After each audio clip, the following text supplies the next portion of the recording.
इस वीडियो में आपको लेप्रोसी के बारे में, कुष्ठ रोग के बारे में समझाया जा रहा है। तो इस वीडियो को आगे पूरा देखें और समझें।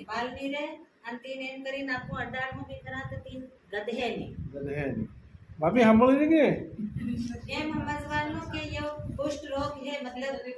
આપણ ભીલી ભાષામાં શું કે તેન કોળની બીમારી એમ કે કોળની બીમારી એમ કે ये ધીરે ધીરે ધીરે ધીરે ફેલતી જાય અને એ આપણ આંગળો હે કે નહીં યા એમ મૂળતા જાય એમ થતા જાય ધીરે ધીરે ફેર પાછા એનામાં એ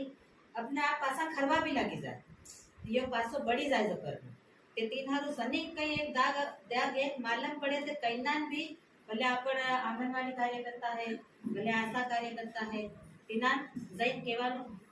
के भाई यो मामा घर में एवी बीमारी से है ये हूं है तमो जांच कर लो करे ते जांच में अगर आवी गयो ते तीना मेघनगर मोकले ता दवा फ्री में था